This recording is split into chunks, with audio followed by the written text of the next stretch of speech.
Episode 1 की शुरुआत में हमें श्रीलंका का सीन दिखाया जाता है, जहां सोफिया नाम की एक एंटरप्रेन्योर जॉगिंग कर रही होती है। तभी वहां उसे आगे जाने से रोक दिया जाता है, ये कहकर कि वहां वीआईपी लोगों का फोटोशूट चल रहा है, जिससे सोफिया को काफी गुस्सा आता है। तभी सोफिया की असिस्टेंट आकर उसे बताती है कि आपको नए वेंचर की मीटिंग आज ही करनी होगी, वरना लेट हो जाएगा। तब सोफिया जाकर मीटिंग अटेंड करती है और वो अपने बोर्ड मेंबर्स को नए वेंचर रॉयल बीएनबी के बारे में बताती है, जिसमें ये लोग नॉर्मल लोगों को रॉयल पैलेस में वीआईपी ट्रीटमेंट दिलवाना चाहते हैं, ताकि लोगों को भी रॉयल फील हो सके। और सोफिया को लगता है कि उनका ये नया बिजनेस काफी ग्रो करेगा, लेकिन वहाँ बैठा जुबीन मना करने लगता है कि इसमें काफी रिस्क है। तब वहाँ सोफिया का को फाउंडर कुणाल कहता है कि सोफिया का आइडिया काफी अच्छा है और हमें इस पर वर्क करना चाहिए। तो जुबीन भी मान जाता है कि इंडिया आ जाओ, फिर बात करते हैं। इसके बाद रात को सोफिया को अवार्ड से सम्मानित किया जाता है, इसलिए वो श्रीलंका आई थी। और यहीं उसकी मुलाकात समीरा नाम की लेडी से होती है, जो सोफिया की कॉम्पिटिटर कंपनी की फाउंडर थी। और वो सोफिया को ऑफर देती है कि हमारे साथ मिल जाओ, बिजनेस तेजी से ग्रो करेंगे। लेकिन सोफिया मना कर देती है। खैर, फिर एक क्लब में सोफिया अपने दादा दादी से बात कर रही होती है और वो अवार्ड पाकर काफी खुश थी। तभी वहाँ वेटर कहता है कि मैम, यहाँ बात करना अलाउड नहीं है, क्योंकि उस साइड वीआईपी पार्टी कर रहे हैं। ये सुनकर सोफिया फिर से इरिटेट हो जाती है और वो सीधा उन वीआईपी से बात करने जाती है, जो बहुत शोर कर रहे थे। यहाँ वो उन्हें सुनाकर चुप करा देती है कि यहाँ नॉर्मल इंसान भी बैठे हैं, तो लिमिट में रहो। तब ये सब वहाँ खड़ा अभिराज सुन रहा था, जो उसी वीआईपी ग्रुप में था, और वो फिर आकर सोफिया से बात करने लगता है, क्योंकि उसे सोफिया की बातें काफी इंटरेस्टिंग लगी थी। तब यहाँ ये दोनों ही फ्लर्ट करने लगते हैं और फिर ये रूम में जाकर इंटीमेट होने लगते हैं। लेकिन ये दोनों कुछ कर पाते उससे पहले सोफिया और अभी दोनों पर ही फोन आ जाते हैं। तो सोफिया कुणाल से बात करने लगती है। वहीं अभी पर उसकी माँ का फोन आता है, जो उसे कल ही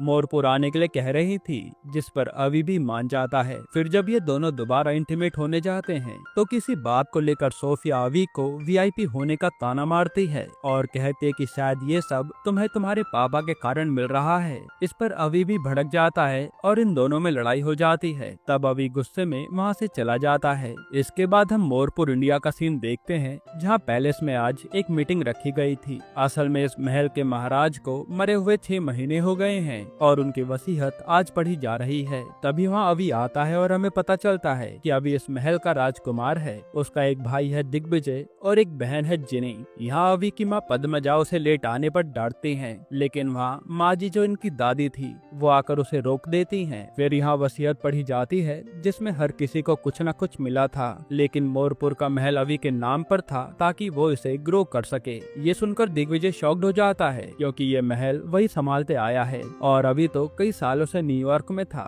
जिस पर पद्मजा कहती है कि ये अब महाराज का फैसला है, इसलिए इसे नकारा नहीं जा सकता। तभी वकील बताता है कि जमीनें तो बट गई हैं, लेकिन वसीयत में लिखा है कि मैं अपनी पूरी आर्थिक संपत्ति मॉरिस के नाम कर रहा हूँ। जो सुनकर सबके होश उड़ जाते हैं कि ये मॉरिस कौन है, जिसके नाम पापा ने इतना कुछ कर दिया। तभी वकील ये भी रिवील करता है कि इस महल के ऊपर काफी कर्जा भी है, जो आप सबको मिलकर भरना होगा। ये सुनकर तो अभी वहाँ से चला जाता है कि मैं वापस न्यूयॉर्क जा रहा हूँ। इधर हम मुंबई में सोफिया को देखते हैं, जो जुबीन को आकर अपने इस वेंचर के लिए मना लेती है कि मैं इसमें प्रॉफिट बनाकर रहूंगी। इस पर जुबीन उसे 6 महीने का टाइम देता है रॉयल बीएनबी को लॉन्च करने के लिए। अब ये समय था तो काफी कम, फिर भी सोफिया मान जाती है। इसके बाद सोफिया की टीम काम में लग जाती है और सबसे पहले ये लोग एक महल देखने जाते हैं, जहां उन्हें कस्टमर्स को ठहराना था। तब ये महल के राजा रानी को आइडिया तो काफी पसंद आता है, लेकिन वो कहते हैं कि हम आम आदमी के साथ नहीं रहेंगे, इसलिए सोफिया को ये महल ड्रॉप करना पड़ता है। वहीं हम माजी और पद्मजा को देखते हैं, जो कर्जे के बारे में ही डिस्कस कर रहे थे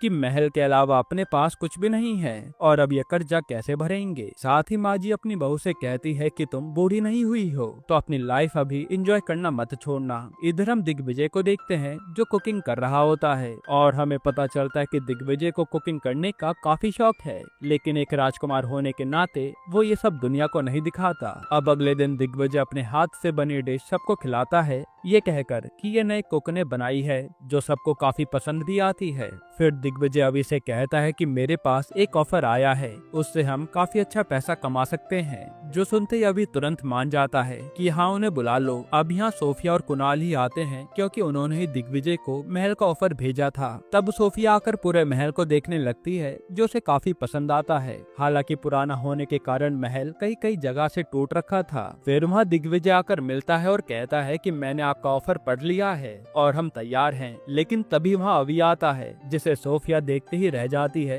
कि ये कहाँ से आया। तो दिग्विजय बताता है कि असल में तो इस महल के अब यही महाराज होने वाले हैं। और अभी सोफिया को देखते ही कहता है कि मुझे तुम्हारे ऑफर की पूरी पिच चाहिए, तभी हम डील करेंगे। यही एपिसोड 1 खत्म होता है। एपिसोड 2 की शुरुआत में दिग्विजय अभी पर भड़क रहा था कि आखिर तुझे पिच मांगने के लिए किसने कहा था, उनका ऑफर अच्छा है मैंने देखा है। लेकिन अभी कहता है कि वो बस उस समय मैंने कह दिया और अच्छा ही है, पिच लेने में क्या बुराई है। इधर सोफिया कुणाल पर भड़क रही होती है कि तुमने बताया क्यों नहीं इस महल का असली राजा कौन है, और यहाँ किसी को भी अभी के बारे में पता ही नहीं था। जिसके बाद ये लोग कल की पिच की तैयारी करने लगते हैं। वहीं आज इस मंथ के सारे बिल पद्मजा अभी को हैंडल करने के लिए कहती है कि अब तो तुम महाराज हो तो इसे संभालो। और जैसे ही अभी सारे बिल देखता है तो उसके होश उड़ जाते हैं क्योंकि ये बिल करोड़ों में थे। जैसे पानी का बिल 10 लाख का, वहीं बिजली का बिल 35 लाख का, और इसी तरह से कई सारे बिल लाखों में थे जिनका टोटल कुछ करोड़ था। ये सारे खर्चे देखकर अभी कहता है कि सब जगह से कटौती शुरू कर दो, हमें इतनी लेविश लाइफ नहीं जीनी है जबकि हमारे ऊपर इतना कर्जा है। साथ ही अभी कहता है कि जितनी भी फैंसी चीजें हैं सारी बेच दो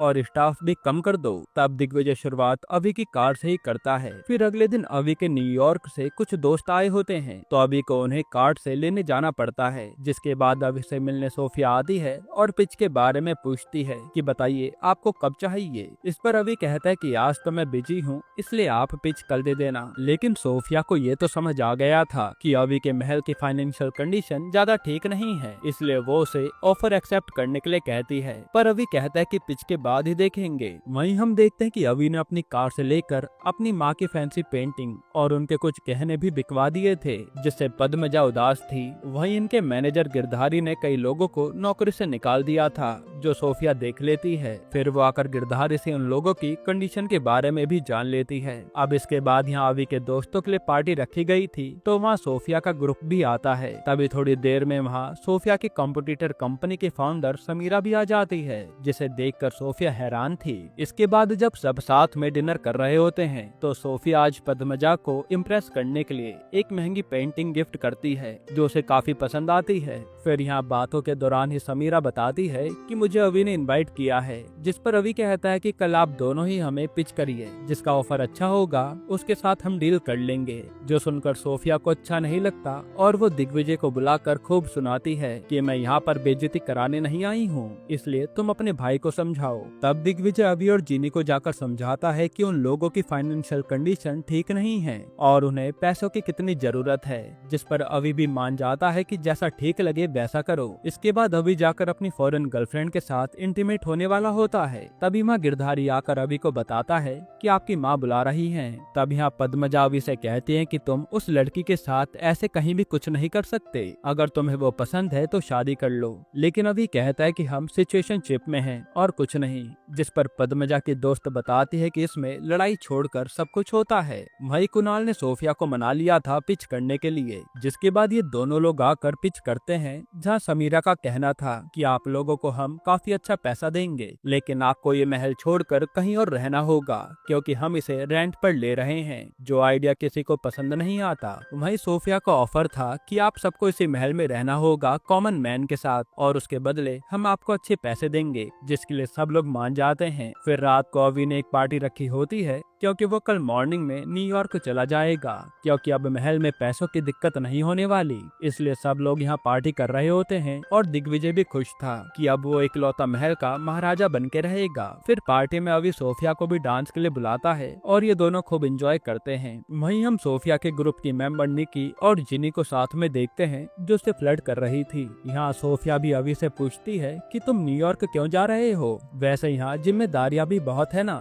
ये सुनकर अभी कहता है कि मैं जिम्मेदारियों से भाग नहीं रहा हूँ, बस मुझे न्यूयॉर्क जाना था क्योंकि वहाँ मेरे सारे दोस्त हैं। इस पर सोफिया अवी का मजाक बना देती है और ये बात अवी को काफी बुरी लगती है, इसलिए वो सीधा माइक पर जाकर अनाउंस कर देता है कि अब मैं न्यूयॉर्क नहीं जा रहा हूँ और अब मैं ये महल संभालूंगा। जो सुनकर दिग्विजय के होश उड़ जाते हैं। यहीं पर एपिसोड 2 खत्म होता है।